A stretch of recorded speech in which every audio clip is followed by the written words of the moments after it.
ঈদে ছবি মুক্তি দেওয়া মানেই রীতিমতো যুদ্ধে নামা। সেই যুদ্ধে অংশ নেওয়ার আগাম ঘোষণা দিয়েছিলেন টিম জংলি। নায়ক সিয়ামের তামিল লুক প্রকাশ করে দিয়েছিলেন চমক ও সমালোচনার জন্ম।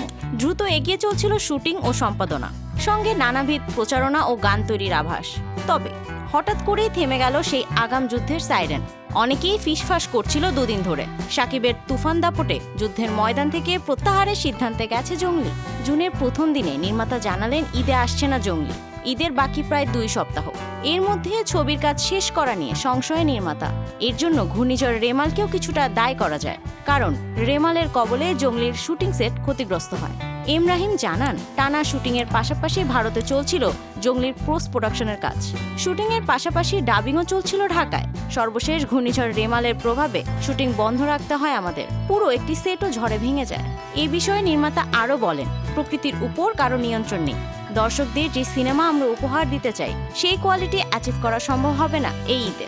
এই মানের সিনেমার সঙ্গে কোয়ালিটিতে কম্প্রোমাইজ করা একেবারে আনএথিক্যাল হবে। শান দিয়ে চলচ্চিত্র পরিচালনায় অভিষেক ঘটে এম রাহিমের। জংলি হতে যাচ্ছে তার পরিচালিত দ্বিতীয় সিনেমা। মুক্তির তারিখ ঘোষণা করেও মুক্তি দিতে না পারার ব্যর্থতা স্বীকার করে নিয়ে তিনি বলেন, ঈদে জংলি না আসায় অনেকেই কষ্ট পাবেন। সবচেয়ে বেশি কষ্ট তো লেগেছে আমাদেরই। এতটুকু প্রতিশ্রুতি দিতে পারি, ঈদের পরপরই ভালো একটি ছবি নিয়ে হাজির হচ্ছি আমরা।